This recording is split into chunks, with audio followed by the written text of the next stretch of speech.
Russia's opposition leader, Alexei Navalny, was targeted for assassination and now sits in prison. But he remains a vibrant presence in the Oscar-nominated documentary Navalny.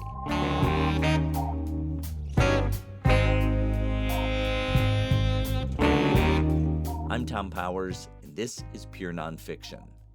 The film Navalny premiered a year ago at the Sundance Film Festival and is now streaming on HBO Max. Today, the film seems almost preordained to be a success, but as the director Daniel Roher explains in this interview, nothing about it went according to plan. In recent years, Navalny has been the most prominent public opponent to Vladimir Putin. He was jailed and attacked, but the most brazen attempt on his life took place in August 2020. On a commercial flight inside Russia, Navalny became seriously ill from what was eventually diagnosed to be a nerve agent. He was evacuated to Germany, where he spent time in a coma before recovering in the fall. Daniel met up with Navalny during that period in Germany as his team was trying to uncover who was behind the poisoning. In the opening minutes of the film, we hear Daniel try to ask Navalny an earnest question, but Navalny pushes for a different approach. You might hate this, but I really want you to think about it. If you are killed, if this does happen, what message do you leave behind to the Russian people? Oh, come on, Daniel. No way. It's like you're making a movie for the case of my death. Again, I'm ready to answer your question, but please let it be another movie number 2. Let's make a thriller out of this movie, and in the case I would be killed, let's make a boring movie of memory. Ultimately, Daniel's film does play like a thriller. A key figure in the narrative is the Bulgarian investigative journalist Hristo Grozev of Bellingcat. Hristo investigated previous cases of Russian poisoning and brings a skill for digging up obscure data. He explains his methods in the film. Traditional journalism implies you meeting with a source, and that source telling you a story. In today's world of fake news, we don't trust sources because we don't trust humans. We trust data. Bellingcat is an organization of digital nerds, most of us with a little bit of almost autistic-like fascination with numbers. Every time you use your email, you make a phone call, make a doctor's appointment, take a plane or a train, anytime you use the ATM. Every time you actually look at the screen of your phone, that leaves a trace. In a place like Russia, imagine the person who works at a travel agency that has access to the flight manifests. They're getting, $25 a day as a salary? And then for another 25, they would be able to sell that flight manifest to anybody who asks for it, just because they'll double their income for the day. This is a whole industry. Data brokers are on the dark web. You negotiate a price, and within a few minutes they say, yeah, I can get that data for you by tomorrow. Hristo was able to identify the Russian agents suspected of Navalny's poisoning. The film contains an extraordinary scene where Navalny starts calling those agents and poses as their colleague to coax them into revealing details about their operation. The film culminates in January 2021 when Navalny chooses to leave his exile and returns to Russia on a plane. When he lands, he's immediately arrested and has been in prison ever since. These are all facts that you can read in news reports, but they take on a different emotional weight in the context of this film as we watch Navalny interact with his family and friends. I spoke to Daniel on February 14th when he was in Los Angeles running the gauntlet of award events. This is only his second film, completed when he was still in his late 20s. His first film was Once Were Brothers, Robbie Robertson and the Band, a history of the 1960s rock group. Once Were Brothers had an auspicious debut. It was the opening night of both the Toronto Film Festival and Doc NYC in fall 2019. But its theatrical release was more rocky, happening in the winter of 2020 as the world was going into pandemic lockdown. I asked Daniel how he was feeling about his career at that point. I think I had an expectation that because of the success of that movie, because it had Scorsese and Ron Howard and all these big executive producers, I would be fine. I'd get it to make another movie. Someone would come along and offer me another movie, another music doc, and I wouldn't have to worry about having a career. But lo and behold, this pandemic hit, and the momentum of that film grinded to a halt, and there were no more events, and there were no more film festivals to go to.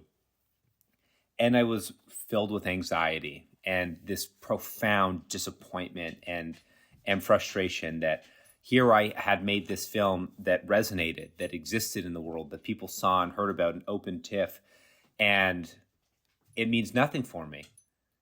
My career, seemingly, it felt like in that moment, had as much insecurity as it did before I made that film. And that was very, very difficult for me. And so I got very depressed and very upset. And I was in Toronto, and I presumed that I wouldn't make another movie, and that I started thinking about other careers even, and thinking about going back to school. But there was this thing that was sort of kicking around the background, this project that I had been working on with these producers in LA that I didn't really know, but we had been working a little bit on this thing. And it had to do with cultural preservation in conflict zones. And it was about this guy called Karl von Habsburg, who was this very interesting character.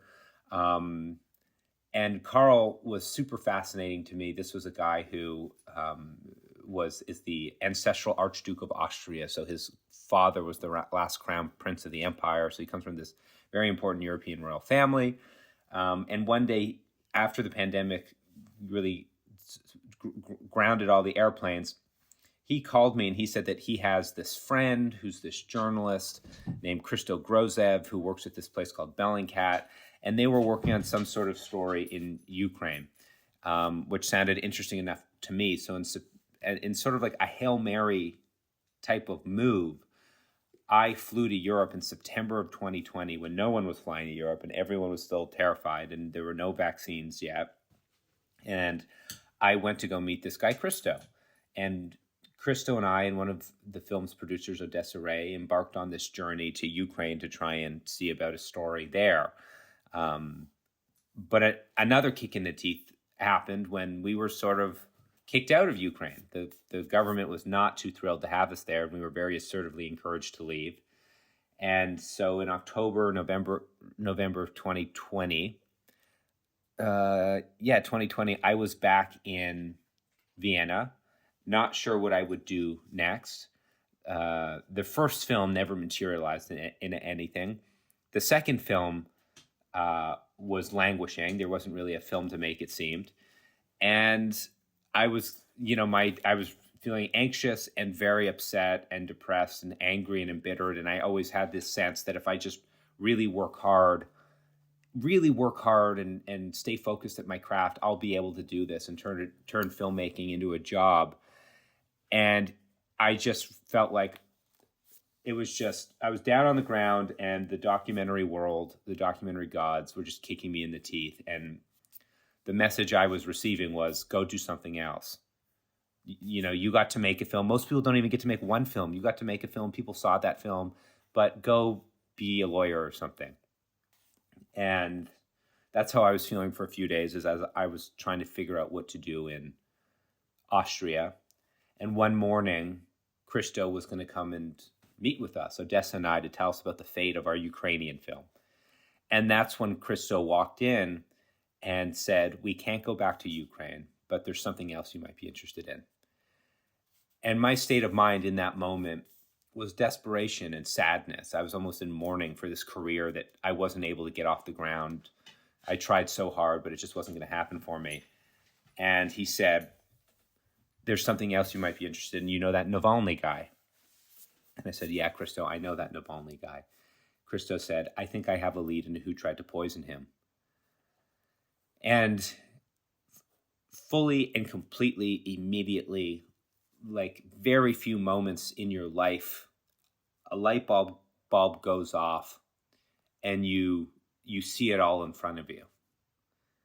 And in that instance, I saw it all in front of me, because I was very quickly able to triangulate that here I am sitting with Christo, who's quite plausibly the one human being in the world that could write to Alexei Navalny and say that he has a lead into the poisoning, and Navalny would buy that and say, okay, come, let's talk. And we were ready to roll. So to clarify here, let me just set the scene here. Sure. This is fall 2020. The attempted poisoning of Navalny took place in August 2020? That's right. Yeah. So this is happening just a few months after. A few months after he was poisoned, and I think a few weeks after he woke up from his coma, because he was in a coma for 3 or 4 weeks or something like this. So Navalny was poisoned on August 20th, 2020, and these conversations probably took place at the very middle December, middle October, October 14th or something like this. So Christo Grozev, as an independent investigator, was looking into who might have poisoned Navalny. But from what you're describing, it sounds like he didn't yet have a relationship with Navalny himself. That's exactly right. He did not have a relationship with Navalny. He knew who Navalny was, of course, being an analyst and a student of the Russia sphere and passionate about Russia. But he didn't know Navalny. They had never communicated. But they knew each other on Twitter, and occasionally, I believe they had sort of conflicted with one another on Twitter. And Christo had given Navalny a tough time on Twitter and so on and so forth.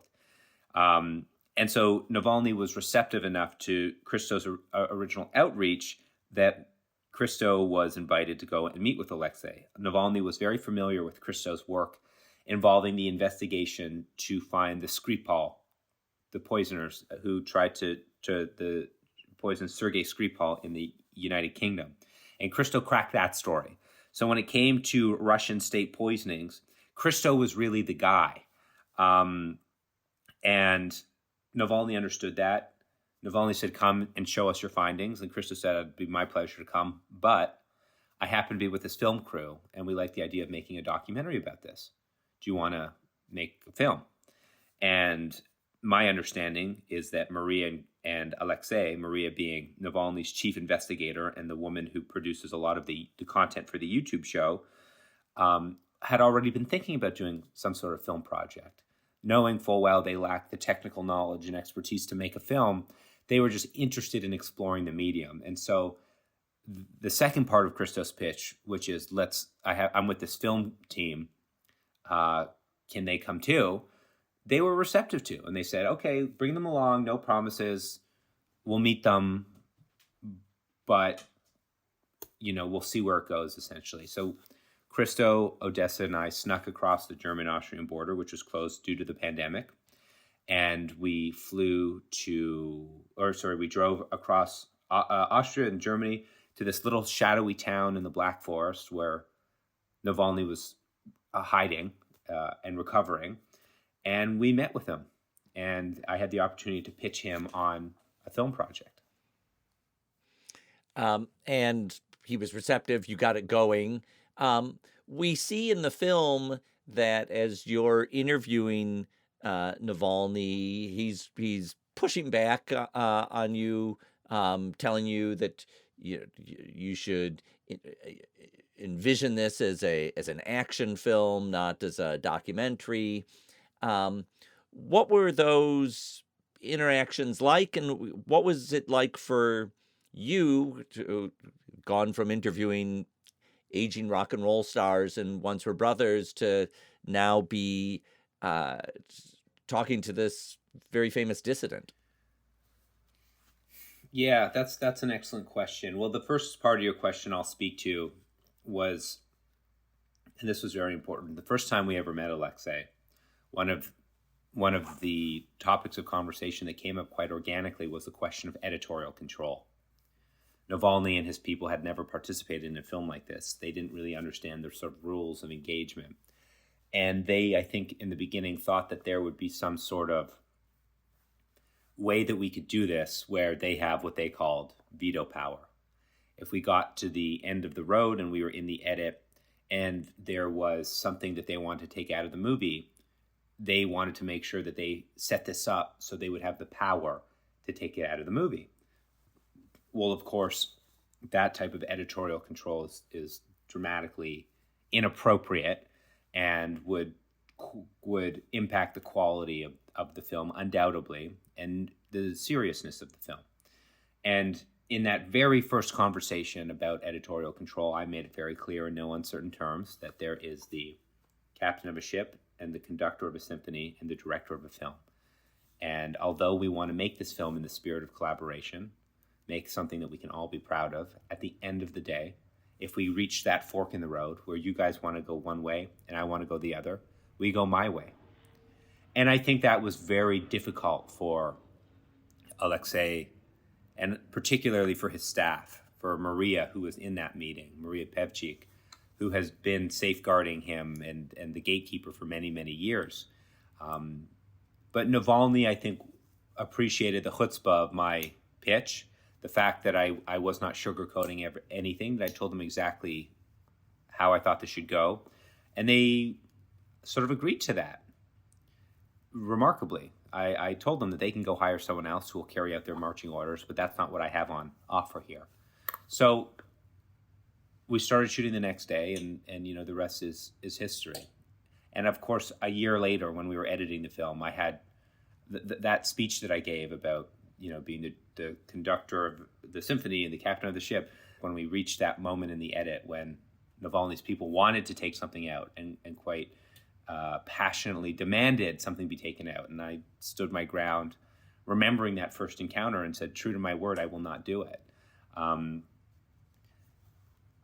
The second part of your question speaks to the nature of working with Navalny and interviewing him, and how that contrasted with my last film.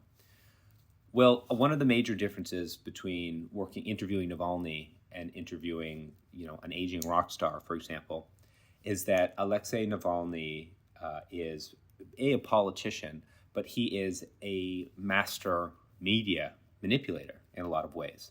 I would say that one of Navalny's great skills is contorting and shaping the media to achieve his political objectives. So the question then became, how am I being weaponized by this guy? How is Daniel, as film director and film crew, part of his political calculus? And in that sense, it was like a game that we had. He was using me, I was using him, and it really speaks to the nature of the documentary subject dynamic.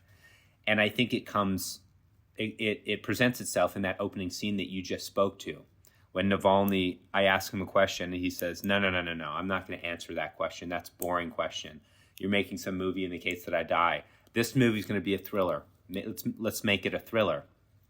And he's directing me. And this sort of question of who's directing who is threaded into the fabric of the movie, the sort of the meta-narrative of the film. And it's my hope that we conclusively answer it by the end of the movie by including moments that are, hot mic moments and things like this that certainly Navalny wouldn't want to put in the movie. And it was very important to me that those specific moments went into the film. Is there a moment that stands out to you in the film that you feel pleased that you got in, that's more your shaping than maybe what Navalny would have shaped a film as? Yeah, there are a couple moments. One of the ones is this moment towards the end of the film. We see Navalny in the interview setup, except it's clear that the interview has stopped. I've said cut, or I've said, okay, we can take a break, and everyone's milling about. And Navalny is standing in front of the camera in situ, on the set, talking in Russian to Maria, his sort of lieutenant. And they're speaking in Russian about me in front of me, knowing that I can't understand the language, but not being savvy enough to realize they're still mic'd up, and losing sight of that part of it. And in that moment, we have this moment of almost vulnerability from Alexei, where he says, "Am I doing a good job? Does this sound okay?" And then Maria says, "Yeah, your eyes look a little, unkind, and you seem a little bit tired. Is it annoying you, all the questions he's asking you about, your past, Chernobyl and stuff? Is that annoying? I can get him to stop. I can regulate this." this is the type of thing she's talking about. And when we found that, it was such an interesting glimpse into their dynamic and into, it was probably the only moment of Navalny looking slightly vulnerable and having a moment of low self-esteem or something like this. And when we found it, we put it in the movie, and I I know that it bumped for Navalny's people, but it was a very important ingredient for the rest of us. I want to ask you about the scene that everyone walks away from this film thinking about and talking about. And Navalny's obtained a list of phone numbers from Christo of suspects who he thinks tried to poison him, and he starts making calls, and he's impersonating another Russian agent, and he gets one of the suspects on the phone and gets him talking about the plot to poison Navalny. Can you describe, what that day of shooting was like? If what your preparations for were? Could you have prepared for it? So the conceit of that day was just as you described. Navalny was going to be calling up the members of his kill team the morning that this big investigation was to be released. In the few hours before these guys got exposed and their lives would be changed. And he thought that he would call them up and try and prank them. He would try and pose as a high-ranking FSB assistant, and he would say, "I know that you tried to poison. Tell me about the." He would pose as a high-ranking FSB assistant, and he'd say, "Tell me about the plan to kill Navalny. Why didn't it go well? Why did it fail?" And I thought that this was just political theater. I thought that when I woke up that morning, we would not capture anything meaningful.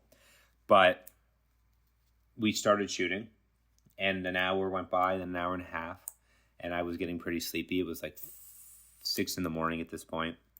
And then on one of the last phone calls, one of the last sort of Hail Mary attempts to get one of these guys, I recognized that the conversation was progressing a little bit longer than some of the other ones. And then I noticed that Maria, Navalny's lieutenant, her jaw unhinges and hits the floor. And there's this expression written across her face that suggests total shock. And I saw that, and a bolt of lightning shot up and down my spine, and I realized what was happening. And I made sure that we had enough battery in the camera, that there was enough hard drive space, and we just kept shooting. And I didn't understand the full extent of that scene by virtue of the fact that I don't speak Russian, but I knew that it was extraordinary, and I knew that these guys were getting the goods. And I knew immediately after we shot it that this was going to be a very powerful part of this film. And what was your crew like in that room? How many people are there for you? When we were in the room, it was myself. I was shooting with the DP, Nikki Waddle, and the sound... With two different cameras or just two camera setup. Nikki was shooting the two shot. I was shooting on a long lens off to the side.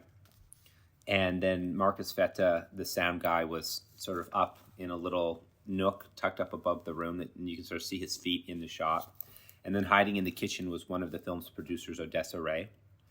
So there's really 4 of us. There's 3 actually filmmaking crew people, and Odessa in the kitchen hiding. And this was one of those shoots where we were understaffed and under-resourced. So when we finished shooting that scene, I then had to take all the cards out of the cameras and start doing the data management before the next part of the day would start at 10 or 11 o'clock. And it was one of these moments where you're sleeping for 3 hours a night, or you have to get up every 45 minutes. You can sleep for an hour or an hour and a half, and you have to wake up and transfer another card.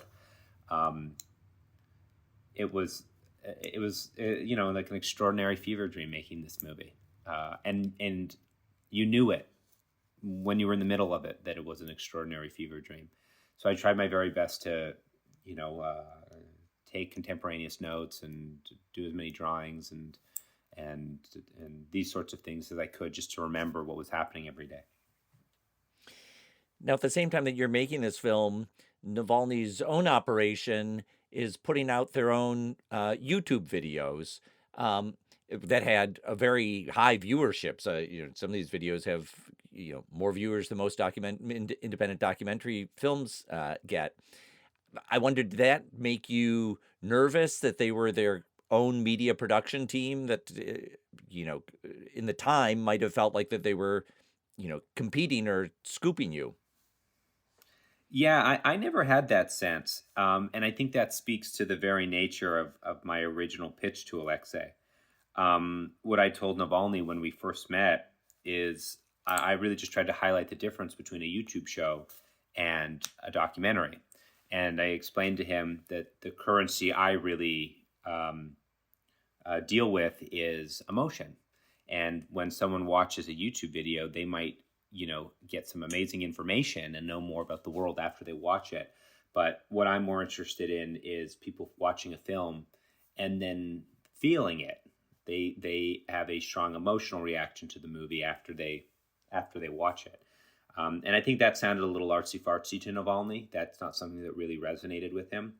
But when it came to taking the footage from the phone call, the prank call, for example, I understood immediately that this had to be weaponized and that the Russian public, there was a more vital need for the Russian public to hear this tape, hear this recording and see it than to have us save it for the movie.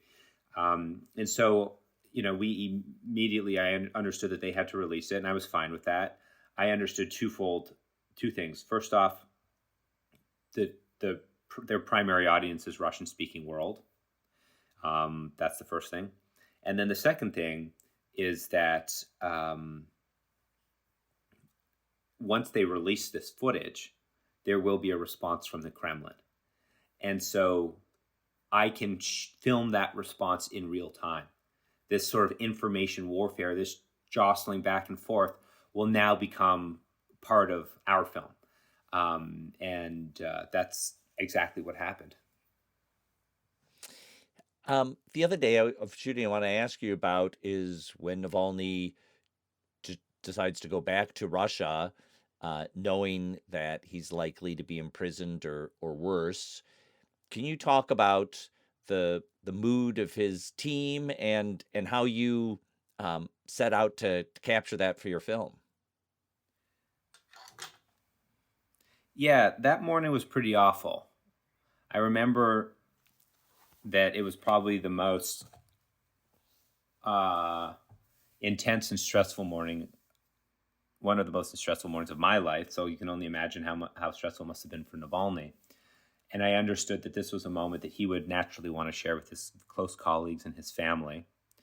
And this is one of these moments in documentary filmmaking where you are conflicted by wanting to respect this individual and their space, but the film is my first priority. And so you have to sort of be a nudgenik and get the access and be annoying and be shameless in that way, in that moment, to say, I know that this is one of the most intense moments of your life, but you must let me in. And Navalny said that he'd give me 15 or 20 minutes to film in the hotel room that morning. And I was sort of sitting outside the room. And one of the film's producers needed him to sign a release form or something. And so I sort of stood up and was standing behind Odessa. And he saw me standing there with the camera. And I wasn't filming. It was just sort of by my feet. And he started screaming at me. And he really chewed my ass out. And it was the first time he'd ever spoken to me like that. And, I just sort of dissolved out of the room and sat back down in the hallway. And was upset that I thought that maybe I had ruined my chances of getting into the room for my 15 minutes. But lo and behold, about 20 or 30 minutes later, I was waved in. And it was a small room. And there were a lot of people in there, and it had this weight. There was this heaviness in the air. It felt like, you were sitting Shiva or something like this. Like it just had this intensity. And I tried to find a place to sit where I could just perch myself and not move. And if you just sit there really quietly and you look through the viewfinder, I like to shoot in those moments through the viewfinder so no one can make eye contact with you. And if there are no eyes to catch, you sort of disappear. And so I found this little perch and I just ignored the clock and I just kept shooting.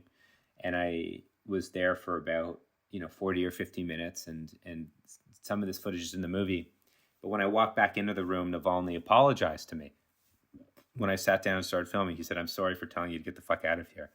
And that's also in the movie. But we shot that scene. He sits for the road, which is a Russian tradition. You sit before you travel. And then he hugged his colleagues goodbye and he was off. And there was certainly this knot in all of our stomachs that it's like, what is the future that this man is going back to? I didn't have a chance to shake his hand or give him a hug or wish him luck because I was filming. And my first prerogative was to the movie. And, I sort of felt badly about that afterwards. Like I didn't get to say goodbye to him. But his last moment of freedom that I saw him for was when the car left and he went to the airport. And then we had to film this sort of epic scene of him flying home. And we had 2 cameramen on the plane with him, sitting in front and behind him. Then we had a crew in Berlin with his colleagues and another crew in Vienna with Christo. And then there were shooters on the ground in Russia covering the protests. And so I wanted to have every part of the geography, every space, the plane, the ground, here, there, covered, because I understood that this scene, you would cross between space and time. And it wasn't until a week or two later when I got the footage from those really brave DPs who shot that stuff on the plane that I realized how remarkable the scene would be. The footage was just breathtaking. It was like, we were watching as the plane was being held in a holding pattern. They weren't landing the plane.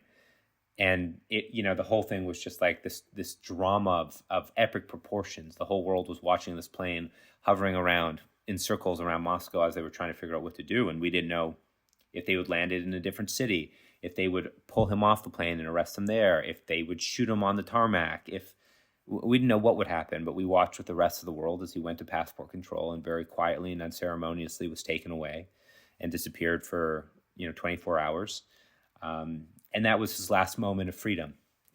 The last moment, and this is something that only struck me recently, the last moment of Alexei Navalny's freedom is depicted in the movie when he kisses his wife goodbye and he's taken away, and he has not been a free man since. I want to ask you about his wife, Yulia, who is as compelling a figure as he is in this film. What have your interactions been like with her as the film has come out into the world? Well, Yulia was very skeptical, I think, when we were making the movie.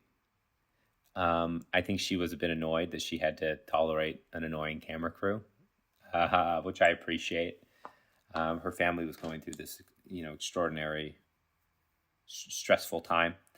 But then after the film came out, I think once Yulia was able to see the movie, first off, and then experience its reception, I think I'm trying to think of when the first time she was there for one of the extraordinary 6 or 7 minute standing ovations, one of these amazing epic things.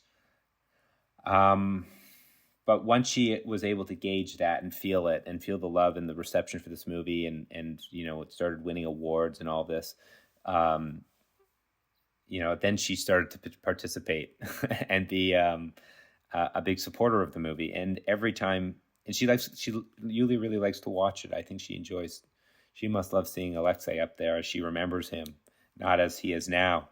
And I think that is how a lot of Russian people feel. We've taken this film around the world, and I've had countless young Russian men and women who are newly exiled from their nation, feeling lost, and and sickened by this horrible war and feeling guilty because of their nationality, who watch this movie and for the first time in a long time see a small flicker of hope in Navalny and what he represents for Russia's potential and for Russia's future. And that's probably been the most meaningful part of releasing this film. Can you update us on what the current situation is with Navalny? Yeah, Navalny is in a very challenging spot right now. It's possible that he's never been in greater peril since he's been in prison. A few weeks ago, Navalny was relegated to perpetual solitary confinement. This is unprecedented in the Russian penal system, which is known to be particularly brutal.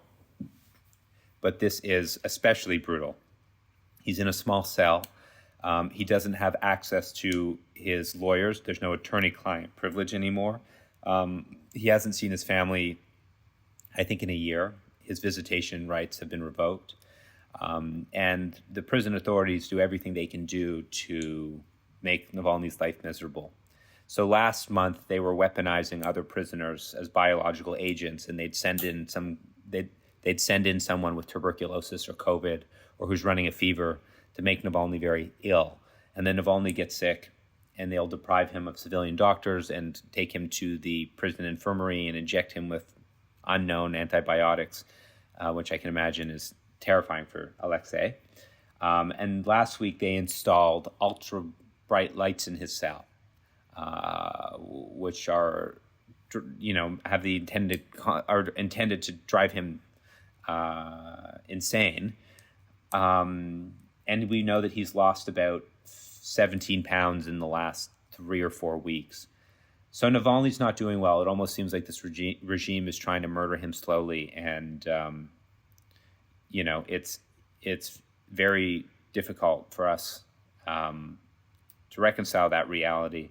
But all we can do is keep encouraging people to see the movie and make sure as many people as possible are able to see the movie and support the film and tell their friends to watch the film. Because I do believe that there is a correlation between Navalny's survival and longevity and how well he is known and how many people say his name and how he reverberates through the global consciousness. I think this all matters. Many weeks or months now, you've been taking this film around.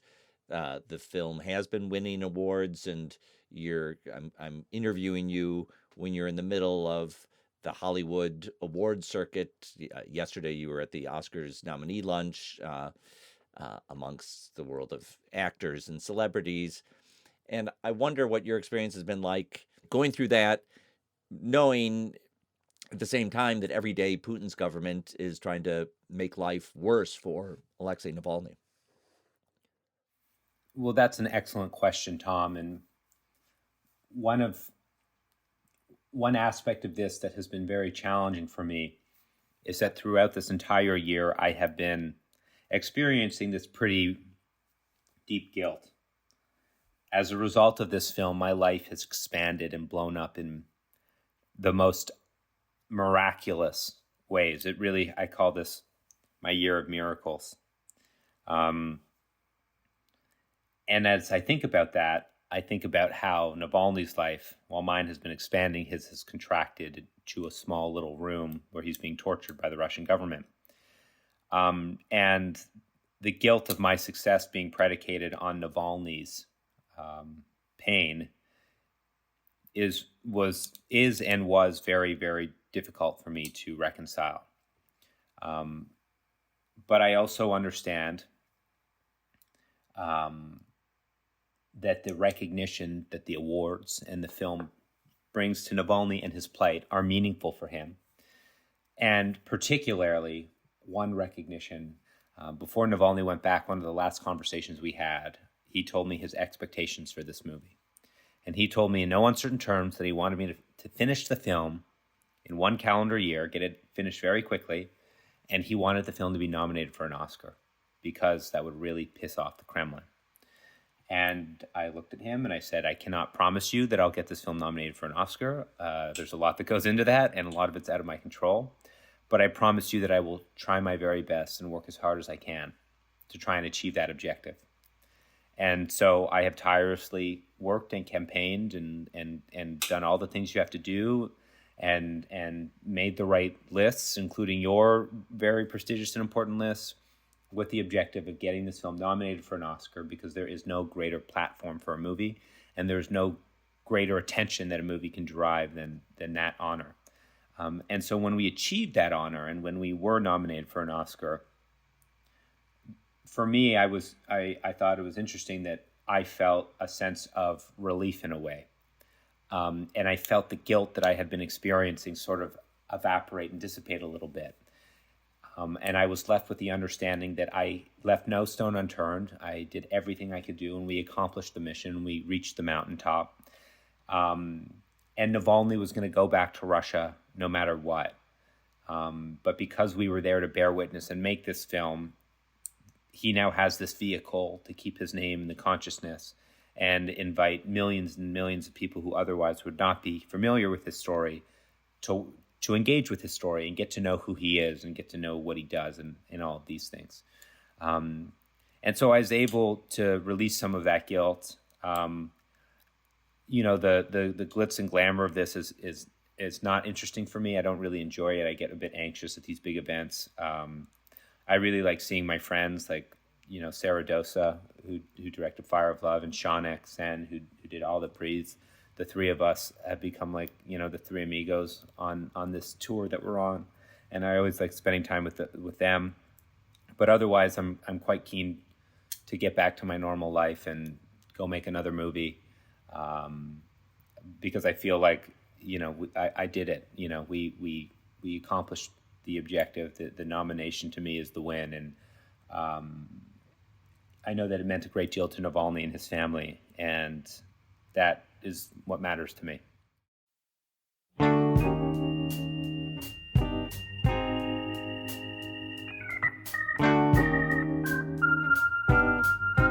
I want to thank Daniel Roher for speaking with me.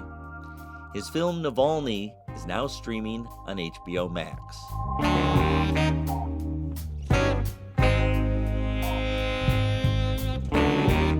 I hope you'll follow our Instagram at Pure Nonfiction. Throughout March, we have special guests taking over the feed, reporting from True False, Miami, South by Southwest, CPH Docs, and more. Thanks to our team, series producer Hannah Nordenswan and web designer Cross Strategy. Our theme music is composed by Andre Williams, and our executive producer is Raphael Nehausen. I'm Thom Powers. You can read our show notes and sign up for our newsletter at purenonfiction.net.